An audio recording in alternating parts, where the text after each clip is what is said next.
Welcome to CK Mallus. My strange hero എന്ന ഡ്രാമയുടെ 7ാമത്തെ എപ്പിസോഡിൻ്റെ തുടക്കത്തിൽ ബോക്സ് ഗേറ്റിൽ പെയിൻ്റ് അടിച്ച് ഭംഗിയാക്കിയതിൻ്റെ സന്തോഷത്തിലായിരുന്നു സോജിയോങ് അന്ന് സ്കൂളിലെത്തിയപ്പോഴും. അവൾ ക്ലാസ്സിലേക്ക് കയറാൻ തുടങ്ങുമ്പോൾ പുറത്തേക്ക് ഇറങ്ങി വന്ന സേഹോ, ഇപ്പോൾ ക്ലാസ്സിലേക്ക് കയറിയാൽ നിനക്ക് ദുഃഖിക്കേണ്ടി വരും. ബോക്സ് പറയാൻ പാടില്ലാത്തത് പലതും ഇവിടെ നിന്ന് പറഞ്ഞു എന്ന് പറയുന്നു. എന്താണ് കാര്യമെന്ന് മനസ്സിലാകാതെ അവൾ നിൽക്കുമ്പോൾ അവളോട് എപ്പോഴും അസൂയപ്പെടാറുള്ള 2 പെൺകുട്ടികൾ പുറത്തേക്ക് ഇറങ്ങിവന്ന്, നീ ഒരു ചേരിയിലാണ് താമസിക്കുന്നതെന്ന് ഞങ്ങൾ കേട്ടല്ലോ. നിനക്ക് നിൻ്റെ വീടിനെക്കുറിച്ചും നിൻ്റെ ട്യൂഷൻ ടീച്ചറിനെക്കുറിച്ചുമൊക്കെ ഞങ്ങളോട് കള്ളം പറയാൻ എങ്ങനെ ധൈര്യം വന്നു എന്ന് ചോദിക്കുന്നു. സോജിയോങ് അപ്പോഴേക്കും വിറയ്ക്കാൻ തുടങ്ങിയിരുന്നു. ഞാൻ ഒരിക്കലും നിങ്ങളോട് കള്ളം പറഞ്ഞിട്ടില്ല. നിങ്ങൾ നിങ്ങളുടെ ഭാവനയ്ക്കനുസരിച്ച് എന്തൊക്കെയോ ചിന്തിച്ചു കൂട്ടിയതിന് ഞാനെന്ത് വേണം എന്നവൾ ചോദിക്കുന്നു. ഞങ്ങൾ പറഞ്ഞപ്പോൾ നീ ഞങ്ങളെ തിരുത്താഞ്ഞത് എന്താണ് എന്നവർ ചോദിക്കുന്നു. സോജിയോങ് കരഞ്ഞുകൊണ്ട്, ഞാനും ഒരു മനുഷ്യൻ തന്നെയാണ്. എല്ലാവരോടും പറഞ്ഞുകൊണ്ട് കിടക്കാൻ അത്ര നല്ല കാര്യമൊന്നുമല്ലല്ലോ. ഞാൻ കള്ളിയല്ല എന്ന് കരഞ്ഞു പറഞ്ഞിട്ട് അവിടെ നിന്ന് ഓടിപ്പോകുന്നു. ഞാൻ തെറ്റൊന്നും ചെയ്തിട്ടില്ലല്ലോ, പിന്നെ എന്തിനാണ് ഓടി ഒളിക്കാൻ ശ്രമിക്കുന്നത് എന്ന് ചിന്തിച്ചവൾ വീണ്ടും ക്ലാസ്സിലേക്ക് ചെന്നെങ്കിലും കുട്ടികൾ അവളെ പരിഹസിച്ച് സംസാരിക്കുന്നു. ഇതെല്ലാം അറിഞ്ഞിരുന്ന സഹതാപം കൊണ്ടാണ് ബോക്സ് അവളോട് അടുപ്പം കാണിച്ചതെന്ന് അവർ പറയുന്നത് അവൾ കേൾക്കുന്നു. അവൾ വീണ്ടും ക്ലാസ്സിന് വെളിയിൽ ചെന്ന് കരയുമ്പോൾ സേഹോ അവളെ ആശ്വസിപ്പിക്കാനെന്നോണം അവൾ കരികിൽ ചെല്ലുന്നു. ബോക്സ് പറയാൻ പാടില്ലാത്തത് പറഞ്ഞു എന്ന് നീ നേരത്തെ പറഞ്ഞത് ഇതിനെക്കുറിച്ചായിരുന്നു എന്ന് അവൾ ചോദിക്കുന്നു. അവൻ ഒരിക്കലും ഇങ്ങനെ ചെയ്യില്ല എന്നവൾ പറഞ്ഞപ്പോൾ, അവൻ നിൻ്റെ ഗേറ്റിലെ പെയിൻറ് വരെ മാറ്റിയടിച്ച് തന്നെന്ന് ഞങ്ങൾ കേട്ടു എന്ന് സേഹോ പറയുന്നു. അക്കാര്യം മറ്റാർക്കും അറിയാത്തതിനാൽ ബോക്സ് തന്നെയായിരിക്കും ഇതെല്ലാം പറഞ്ഞു വരുത്തിയത് എന്ന് അവൾ വിശ്വസിക്കുന്നു. അത് അവളുടെ ദുഃഖം ഇരട്ടിയാക്കുന്നുണ്ട്. ഓർമ്മകളിൽ നിന്നുണർന്ന സോജിയോങ് മുന്നിൽ നിൽക്കുന്ന ബോക്സിനോട്, വിശ്വാസത്തെക്കുറിച്ച് സംസാരിക്കാൻ നിനക്ക് എന്ത് അധികാരമാണുള്ളത്? നീ കാരണം ഞാനൊരു മനുഷ്യരെയും വിശ്വസിക്കാതെയായി എന്ന് പറയുന്നു. അവൾ എന്താണ് ഉദ്ദേശിക്കുന്നതെന്ന് മനസ്സിലാവാത്തതിനാൽ ഇനി ഞാൻ നിങ്ങളോട് 2 പേരോടും നിങ്ങൾ എന്തിനാണ് എന്നോട് അങ്ങനെ ചെയ്തത് എന്ന് ചോദിക്കില്ല. എനിക്ക് കിട്ടിയതത്രയും ഞാൻ അതേപോലെ നിങ്ങൾക്ക് തിരിച്ചു തരാൻ ശ്രമിക്കും. എൻ്റെ ജീവിതം അങ്ങനെ നശിപ്പിച്ചിട്ട് നിങ്ങളിൽ ഒരാൾ ടീച്ചറും ഒരാൾ ചെയർമാനുമായി. നല്ലൊരു ജീവിതം നയിക്കാൻ നിങ്ങൾക്ക് 2 പേർക്കും യോഗ്യതയില്ല. എന്നെ സ്കൂളിലേക്ക് തിരികെ കൊണ്ടുവന്നവർക്ക് നിങ്ങൾ 2 പേരും ദുഃഖിക്കും എന്ന് ബോക്സ് വളരെ വികാരാധീനനായി പറയുന്നു. അന്ന് സോജിയോങ് IB ക്ലാസ്സിൽ നിൽക്കുമ്പോൾ യങ്മിനോട് ഒരു പാരഗ്രാഫ് വായിക്കാൻ ആവശ്യപ്പെടുന്നു. പക്ഷേ അവൻ്റെ പുറകിലെ സീറ്റിലിരിക്കുന്ന മിൻ അവൻ്റെ കസേരയിൽ 3-4 തവണ ചവിട്ടി അവനെ ശല്യപ്പെടുന്നു. സോജിയോങ് അടുത്തിരുന്ന് എന്താണ് പ്രശ്നമെന്ന് ചോദിച്ചപ്പോൾ യങ്മിന് ക്ലാസ്സിലിരിക്കാൻ താല്പര്യമില്ല എന്നാണ് തോന്നുന്നു. ഇഷ്ടമില്ലെങ്കിൽ നിനക്ക് പുറത്തു പോയിക്കൂടെ എന്ന് ചേമിൻ അവനോട് ചോദിക്കുന്നു. യങ്മിൻ ചാടി എണീച്ച് ദേഷ്യത്തിൽ ഞാൻ ഇവിടം വിട്ട് എങ്ങോട്ടും പോയില്ല എന്ന് പറയുന്നു. സോജിയോങ് അവനെ ശാന്തനാക്കി ഇരുത്താൻ ശ്രമിക്കുന്നുണ്ട്. സേഹോ അവളെ ഓഫീസിലേക്ക് വിളിപ്പിച്ച് റൂഫ് ടോപ്പിൽ വെച്ചുണ്ടായ സംസാരത്തെക്കുറിച്ച് ചോദിക്കുന്നു. അവൾ അവിടെ വെച്ച് പറഞ്ഞതുപോലെ അവൾക്ക് ഇപ്പോൾ ആരെയും വിശ്വാസമില്ല എന്നവൻ ചോദിക്കുന്നു. പണ്ട് എന്നെ വിശ്വസിച്ച പോലെ ഇപ്പോഴും എന്നെങ്കിലും വിശ്വസിക്കണമെന്നാണെന്ന് ഞാൻ ആഗ്രഹിക്കുന്നത് എന്നും അവൻ പറയുന്നു. അന്ന് ഞാൻ നിന്നെ സഹായിക്കാൻ വേണ്ടിയല്ല സാക്ഷി പറഞ്ഞത്, ഞാൻ കേട്ട കാര്യം പറഞ്ഞതേ ഉള്ളൂ എന്ന് സോജിയോങ് പറഞ്ഞപ്പോൾ, മഹാനായ ബോക്സിനെതിരെ ഒറ്റയ്ക്ക് നിന്ന് യുദ്ധം ചെയ്തുകൊണ്ടിരുന്ന എനിക്ക് നിന്റെ സാക്ഷി പറച്ചിൽ വളരെ നന്നായി പ്രയോജനപ്പെട്ടു എന്നവൻ പറയുന്നു. അവളത് കേൾക്കാൻ താല്പര്യമില്ല എന്ന മട്ടിൽ മുന്നിൽ നിന്ന് ചായ എടുത്ത് കുടിക്കുന്നു. ചൂട് ശ്രദ്ധിക്കാതെ കുടിക്കുന്നതിനാൽ അവളുടെ ചുണ്ട് പൊള്ളുന്നത് കണ്ട് അവൻ അവളെ കളിയാക്കിച്ചിരിക്കുന്നു. വൈൽഡ് ഫ്ലവർ ക്ലാസ്സിലെ കുട്ടികളെക്കുറിച്ച് സംസാരിക്കാനാണ് ഞാൻ ശരിക്കും വിളിപ്പിച്ചത് എന്ന് പറഞ്ഞുകൊണ്ട്, അവർ പഠനത്തിൽ മോശമായതിനാൽ അവർക്ക് കരിയർ ഗൈഡൻസിനെ കുറിച്ച് സ്പെഷ്യൽ ക്ലാസ്സുകൾ അറേഞ്ച് ചെയ്താലോ എന്ന് ഞാൻ ആലോചിക്കുകയാണ്. റെഗുലർ ക്ലാസ്സിന് ശേഷമുള്ള സമയത്ത് പുറത്തുനിന്ന് എക്സ്പേർട്ടായിട്ടുള്ളവരെ വിളിച്ച് അവർക്ക് സ്പെഷ്യൽ ക്ലാസ് നൽകാമെന്നാണ് എൻ്റെ തീരുമാനം. ഈ സ്കൂൾ ഞാൻ എങ്ങനെയാണ് മാറ്റിയെടുക്കാൻ പോകുന്നതെന്ന് ഞാൻ കാണിച്ചു തരാം എന്നൊക്കെ അവൻ അറിയിക്കുന്നു. ആ സമയത്ത് മുത്തശ്ശിയുടെ കണ്ടീഷൻ കുറച്ച് മോശമായതിനാൽ അവരെ മറ്റൊരു നല്ല ഹോസ്പിറ്റലിലേക്ക് മാറ്റുകയാണ് എന്നറിയിച്ച് സോജിയോ അങ്ങനെ ആശുപത്രിയിൽ നിന്ന് കോൾ വരുന്നതിനാൽ അവൾ വേഗം അവിടേക്ക് പോകുന്നു. മുത്തശ്ശിയെ പരിശോധിച്ച ഡോക്ടർ അവർക്ക് ന്യൂമോണിയ കടത്തതിനാൽ ഒരാഴ്ചയെങ്കിലും ഇവിടെ കിടത്തി ചികിത്സിക്കേണ്ടി വരും എന്ന് അവളെ അറിയിക്കുന്നു. ആശുപത്രി ബില്ലടയ്ക്കാനുള്ള പണം വീണ്ടും ഒരു പ്രശ്നമായതിനാൽ ഏതെങ്കിലും വഴി മിയാൻഹോയെ വീണ്ടും കണ്ടുപിടിക്കാൻ അവൾ തീരുമാനിക്കുന്നു. ഇപ്പോൾ നമ്മുടെ ബോക്സ് ഒരു ബാറിനുള്ളിൽ നിന്ന് മൈക്കിലൂടെ വളരെ റൊമാൻറ്റിക്കായി സ്വീറ്റ് വോയിസിൽ മതിമറന്ന് പാട്ട് പാടുകയാണ്. തൊട്ടടുത്ത് തന്നെ ഗിത്താർ പ്ലേ ചെയ്തുകൊണ്ട് ലീജിയോങ്ങും ഉണ്ട്. അവിടെ കൂടിയിരിക്കുന്നവരൊക്കെ അവൻ്റെ പാട്ടിൽ അലിഞ്ഞിരിക്കുകയാണ്. ബോക്സ് ഇത്ര നല്ല പാട്ടുകാരനായിരുന്നോ എന്ന് ചിന്തിക്കാൻ വരട്ടെ. സംഭവം എന്താണെന്ന് വെച്ചാൽ സ്റ്റേജിന് പുറകിലിരുന്ന് യഥാർത്ഥ ഗായകൻ പാടുന്നുണ്ട്. അയാളുടെ റിക്വസ്റ്റ് അനുസരിച്ച് അയാൾക്ക് പകരക്കാരനായി കാണികളുടെ മുന്നിൽ തകർത്ത് അഭിനയിക്കുകയാണ് നമ്മുടെ ബോക്സ്. പാട്ടൊക്കെ കഴിഞ്ഞ് ഗസ്റ്റ് റൂമിൽ വെയിറ്റ് ചെയ്യുമ്പോൾ അന്ന് റൂഫ് ടോപ്പിൽ വെച്ച് പ്രതികാരം ചെയ്യുമെന്ന് പറഞ്ഞപ്പോൾ, ഇവിടുത്തെ വെറും ഒരു സ്റ്റുഡൻ്റായ നീ മാനേജറായ എന്നോട് എങ്ങനെ പ്രതികാരം ചെയ്യിക്കാനാണ്? എനിക്ക് നിന്നെ കൂടുതൽ വിഷമിപ്പിക്കാൻ കഴിയുമെന്ന് നിനക്ക് തോന്നില്ലേ എന്ന് സേഹോ അവനോട് ചോദിച്ചത് അവന് ഓർമ്മ വരുന്നു. ഞാൻ എങ്ങനെ പ്രതികാരം ചെയ്യാനാണ് എന്ന് അവൻ പറയുന്നത് കേട്ട് ഒപ്പമുണ്ടായിരുന്ന ലീജിയോങ്, നമ്മൾ ഈ ജോലി ചെയ്യാൻ തുടങ്ങിയ ശേഷം നമുക്ക് മനസ്സിലായ കാര്യം എല്ലാ മനുഷ്യർക്കും ഏതെങ്കിലുമൊക്കെ വീക്ക്നെസ് കാണുമെന്നല്ലേ. ഉറപ്പായി സേഹോയ്ക്കും ഒരു വീക്ക്നെസ് കാണും. നീ അവരെ നിരീക്ഷിച്ചുകൊണ്ടിരുന്നാൽ മതി എന്ന് ലീജിയോങ് അവനോട് പറയുന്നു. തങ്ങളുടെ ജോലിയുടെ പേയ്മെൻറ്റ് കിട്ടിക്കഴിയുമ്പോൾ അവർ അവിടെ തന്നെ ഇരുന്ന് ഭക്ഷണം കഴിക്കുന്നു. അവർക്ക് സെർവ് ചെയ്യാനെത്തിയത് ക്ലാസ്സിൽ ഇൻഹോയെ എപ്പോഴും റാഗ് ചെയ്യാറുള്ള ഗുണ്ടാത്തലവനായിരുന്നു. ഹൈസ്കൂൾ സ്റ്റുഡൻ്റായ അവനോട് ജോലി ചെയ്യുകയാണെന്നറിഞ്ഞ് ലീജിയോങ് അത്ഭുതപ്പെട്ടപ്പോൾ മിണ്ടാതിരുന്ന് കഴിച്ചിട്ട് എഴുന്നേറ്റ് പോകാൻ അവൻ അവരോട് പറയുന്നു. വൈൽഡ് ഫ്ലവർ ക്ലാസ്സിലെ മുഴുവൻ കുട്ടികളുടെയും ഫുൾ ഡീറ്റെയിൽസും ഉടൻ തന്നെ എനിക്ക് എത്തിച്ചു തരണമെന്നും മറ്റ് സ്കൂളുകൾ കുട്ടികളെ നിർബന്ധിച്ച് ട്രാൻസ്ഫർ ചെയ്യിക്കാൻ എന്ത് വഴിയാണ് സ്വീകരിക്കാറുള്ളത് എന്നൊന്ന് അന്വേഷിച്ച് കണ്ടെത്തണമെന്നും ഡ്രൈവർ കൂടിയായ അസിസ്റ്റന്റിന് സേഹോ നിർദ്ദേശം നൽകുന്നു.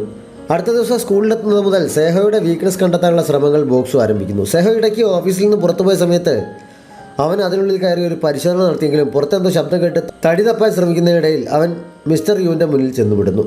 അപ്പോൾ വായിൽ വന്നതുപോലെ എന്തൊക്കെയോ പറഞ്ഞ് അവൻ തടി തപ്പുന്നുണ്ട്. അവിടുന്ന് മുന്നോട്ട് നടന്ന് അഡ്മിനിസ്ട്രേഷൻ ഓഫീസിനടുത്തെത്തിയപ്പോഴാണ് മിയാൻഹോ സോജിയോങ് നൽകിയ പണം സ്കൂളിലെ മറ്റാർക്കോ കൈമാറി എന്ന് പറഞ്ഞത് അവന് ഓർമ്മ വരുന്നത്. അതിനെക്കുറിച്ച് എന്തെങ്കിലും തുമ്പ് കിട്ടുമോ എന്നറിയാൻ അവൻ അതിനുള്ളിൽ കയറി മിയാൻഹോയുടെ മേശയിൽ പരത്തിക്കൊണ്ട് നിൽക്കുമ്പോൾ ആരോ വരുന്ന ശബ്ദം കേട്ടവൻ അവിടെ എടുത്ത് വിളിക്കുന്നു.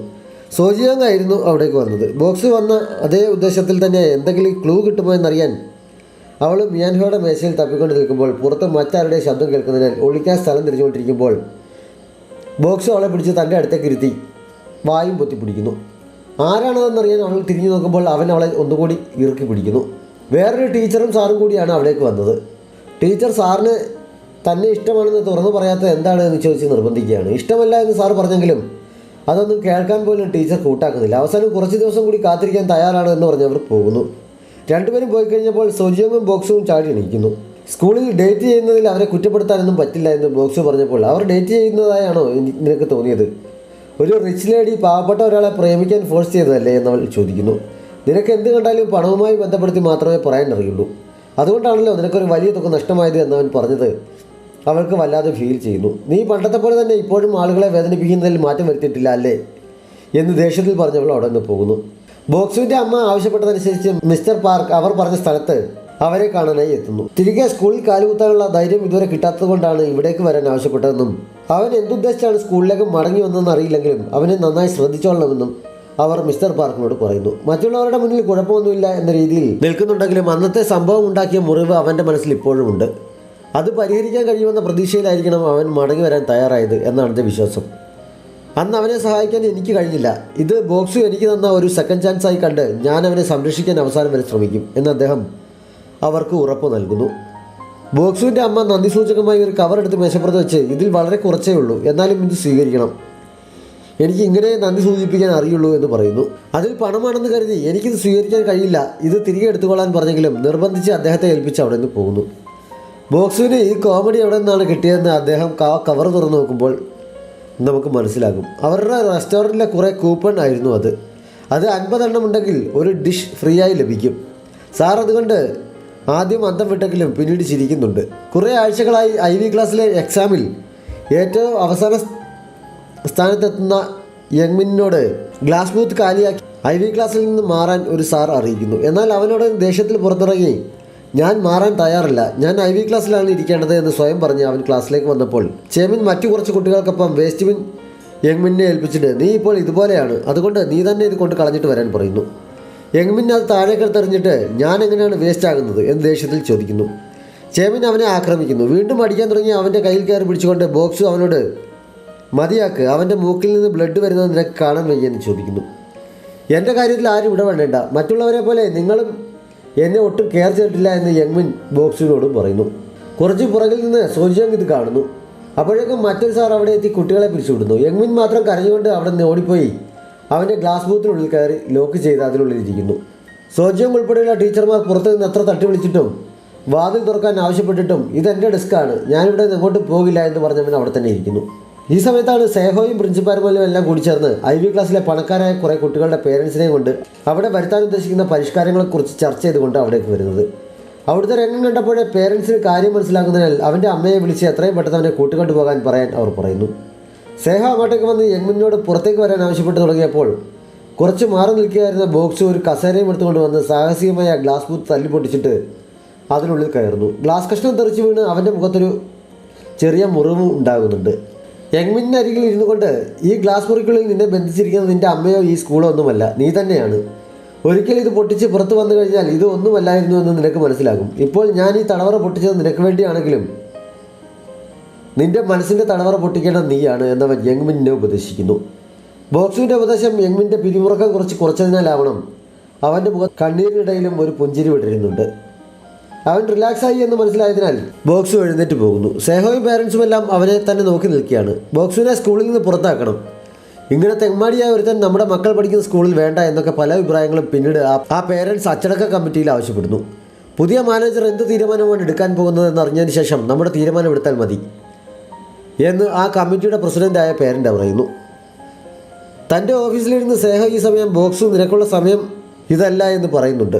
എങ്മിൻ്റെ നെറ്റിയിൽ ഗ്ലാസ് തെറിച്ചുണ്ടായ മുറിവിൽ മരുന്ന് പുരട്ടിക്കെടുത്തുകൊണ്ട് നിൽക്കുമ്പോൾ ബോക്സുവിൻ്റെ മുഖവും മുറിഞ്ഞിരുന്നല്ലോ എന്ന് സോജിയോങ് ചിന്തിക്കുന്നുണ്ട്. ഒരുമിച്ച് മുഖാമുഖം മരണത്തെ നേരിൽ കണ്ടിട്ടും ഈ സ്കൂളിൽ ഇങ്ങനൊരു പ്രതിസന്ധി അവന് നേരിടേണ്ടി വന്നപ്പോൾ അവനെ സഹായിക്കാൻ കഴിയാതിരുന്നതിന് സോജിയോങ് അവനോട് സോറി പറയുന്നു. അവൻ്റെ നേരത്തെ മൂഡ് മാറി അവൻ ഹാപ്പിയായി എന്ന് മനസ്സിലായപ്പോൾ കുറച്ചു നേരം അവിടെ കിടന്ന് റെസ്റ്റ് എടുത്തോളാൻ പറഞ്ഞ് അവൾ പോകുന്നു. തനിച്ച് ഗ്രൗണ്ടിലൂടെ നടക്കുകയായിരുന്ന ബോക്സിനരികിലെത്തുന്ന മിസ്റ്റർ പാർക്കിനോട് ഈ സ്കൂൾ എന്താണ് ഇങ്ങനെ ആയിപ്പോയത് എന്ന് ബോക്സ് ചോദിക്കുന്നു. എവിടെ മുതലാണ് എന്ന് മുതലാണ് ഇങ്ങനെയൊക്കെ ആയത് എന്ന് എനിക്കും അറിയില്ല, എങ്ങനെയാണിത് തിരുത്തേണ്ടതെന്നും എനിക്കറിയില്ല എന്ന് അദ്ദേഹം പറയുന്നു. അവൻ്റെ മുറിവിൽ അദ്ദേഹം ബാൻഡേജ് ഒട്ടിച്ചു കൊടുക്കാൻ ശ്രമിച്ചെങ്കിലും ഞാൻ തന്നെ ഒട്ടിച്ചോളാം എന്ന് പറഞ്ഞ് അവൻ അത് കയ്യിൽ വാങ്ങി നടന്നു പോകുന്നു. നീ നല്ലവനായാണ് വളർന്നതെന്ന് അദ്ദേഹം അവനെ നോക്കി അഭിമാനത്തോടെ പറയുന്നുണ്ട്. അപ്പോഴാണ് അവൻ പുറത്തേക്കാണ് പോകുന്നതെന്ന് അദ്ദേഹം ശ്രദ്ധിക്കുന്നത്. ക്ലാസ് കഴിയുന്നതിന് മുമ്പ് നീ ഇതെവിടെ പോവുകയാണെന്ന് വിളിച്ചു വെച്ച് അദ്ദേഹം അവനെ പിടിക്കാൻ ഓടിയെത്തെങ്കിലും അവൻ സ്പീഡിൽ ഓടിപ്പോകുന്നു. അന്ന് വീട്ടിലെത്തിയപ്പോൾ മുഖത്ത് ബാൻഡേജ് ഒട്ടിച്ചിരിക്കുന്ന അമ്മ കാണാതിരിക്കാൻ ബോക്സ് ഒരു ശ്രമം നടത്തിയെങ്കിലും പരാജയപ്പെടുന്നു. അമ്മ എന്തെങ്കിലും ചോദിക്കുന്നതിന് മുമ്പ് തന്നെ ഞാൻ കുട്ടികളുമായി വഴക്കുണ്ടാക്കിയതല്ല, ബാസ്കറ്റ്ബോൾ കളിച്ച കൂട്ടത്തിൽ ബോൾ ചെറുതായെന്ന് കൊണ്ടതാണ് എന്ന് പറയുന്നു. ഞാനൊന്നും ചോദിച്ചില്ലല്ലോ എന്ന് പറഞ്ഞ അമ്മ ചെയ്തുകൊണ്ടിരുന്ന ജോലി തുടർന്നപ്പോൾ ഞാൻ സഹായിക്കാമെന്ന് പറഞ്ഞ് അവനത് വാങ്ങി ചെയ്യാൻ തുടങ്ങുന്നു. തന്നെ ആദ്യ സ്കൂളിൽ നിന്ന് പുറത്താക്കിയ സമയത്ത് മറ്റൊരു സ്കൂളിൽ പഠിപ്പിക്കാൻ അഡ്മിഷന് വേണ്ടി അമ്മ സ്കൂളുകൾ തോറും കയറിയിരിക്കുന്നതും ഒരു സ്കൂളിലും കിട്ടില്ല എന്ന സ്ഥിതിയായപ്പോൾ മാനേജർമാരുടെ മുന്നിൽ മുട്ടുകുത്തിയിരുന്നവരെ അപേക്ഷിച്ചതും ബോക്സ് അപ്പോൾ ഓർമ്മിക്കുന്നു. അമ്മയ്ക്ക് അന്നത്തെ സിറ്റുവേഷൻ അത്രമാത്രം ദുഷ്കരമായിരുന്നിട്ടും അവർ ഒരിക്കൽ പോലും അവനെ കുറ്റപ്പെടുത്താതെ സ്നേഹത്തോടെ ചേർത്ത് പിടിച്ചിരുന്നു. അത് ഓർമ്മിച്ചുകൊണ്ട് ഞാനിപ്പോൾ സ്കൂളിൽ മടങ്ങിപ്പോകാൻ തുടങ്ങിയ സ്ഥിതിക്ക് ഞാൻ നന്നായി പഠിക്കണമെന്നോ മറ്റു കുട്ടികളോട് വഴക്കുണ്ടാക്കരുതെന്നോ മറ്റോ ഉപദേശം തരാനുണ്ടോ എന്ന് അവൻ അമ്മയോട് ചോദിക്കുന്നു. ആളുകൾ അങ്ങനെ പെട്ടെന്ന് മാറിയാൽ അവർ മരിച്ചു പോകുമെന്നാണ് അർത്ഥം. ഇത്ര കാലത്തിനിടയിൽ നീ ഇതുവരെ ഒന്നും പഠിക്കുന്നത് ഞാൻ കണ്ടിട്ടില്ല. പിന്നെ ഈ 27-ാം വയസ്സിൽ കൊച്ചുകുട്ടികളുമായി വഴക്കുണ്ടാക്കാൻ നിനക്ക് ഭ്രാന്തൊന്നുമില്ലല്ലോ. അതുകൊണ്ട് എനിക്കതിനെക്കുറിച്ചൊന്നും പറയാനില്ല. നിനക്ക് കഴിയുമെങ്കിൽ ഹൈസ്കൂൾ പഠനം കംപ്ലീറ്റ് ആക്കി ആ ഡിപ്ലോമ സ്വന്തമാക്കാൻ അമ്മ അവനോട് പറയുന്നു. സോജിയോങ് പതിവായി പോകാറുള്ള സൂപ്പർ മാർക്കറ്റിലെ സ്റ്റാഫ് ഷിംറാനോട് അവൾ ഇടയ്ക്കിടയ്ക്ക് ഓരോ വിശേഷങ്ങൾ പറയാനുണ്ട്. അന്നും അവനോട് സ്കൂളിലെ വിഷയത്തെക്കുറിച്ച് അവൾ സംസാരിക്കുന്നു. കുട്ടികളെ ശ്വാസം മുട്ടിക്കുകയും ആത്മഹത്യ ചെയ്യാൻ പ്രേരിപ്പിക്കുകയും ഒന്നും ചെയ്യാത്ത നല്ലൊരു ടീച്ചർ ആകണമെന്നാണ് എൻ്റെ ആഗ്രഹം എന്ന് അവൾ പറഞ്ഞപ്പോൾ നല്ല ടീച്ചർ എന്നതുകൊണ്ട് എന്താണ് ഉദ്ദേശിക്കുന്നത് എന്നവൻ ചോദിക്കുന്നു. എന്തായി തീരണമെന്നൊരു ഐഡിയയുമില്ലാതെ മുന്നോട്ട് പോകുന്ന കുട്ടികൾക്ക് അവരുടെ സ്വപ്നം എന്താണെന്ന് കണ്ടെത്താൻ സഹായിക്കുന്ന, സ്വന്തം ജീവിത തിരക്കുകൾ പറഞ്ഞ് കുട്ടികളെ ശ്രദ്ധിക്കാതെ ഒഴിഞ്ഞു മാറാത്ത ഒരു ടീച്ചറായിരിക്കണം എന്നവൾ പറയുന്നു. ആ സമയത്തെല്ലാം അവളുടെ മനസ്സിൽ ബോക്സു ഒരു ടീച്ചറാവണം എന്ന സ്വപ്നം തനിക്ക് സെറ്റ് ചെയ്തതെന്നതും ആരും മൈൻഡ് ചെയ്യാതിരുന്ന എങ്മിന് പരിഗണന നൽകിയതുമെല്ലാം അവളുടെ മനസ്സിലേക്ക് കടന്നു വരുന്നു. അത് എപ്പിസോഡ് അവസാനിക്കുന്നു. ഏതെങ്കിലും കൂട്ടുകാർ സബ്സ്ക്രൈബ് ചെയ്യാതെ നമ്മുടെ ചാനൽ കാണുന്നുണ്ടെങ്കിൽ വേഗം തന്നെ മറക്കാതെ സബ്സ്ക്രൈബ് ചെയ്യുക.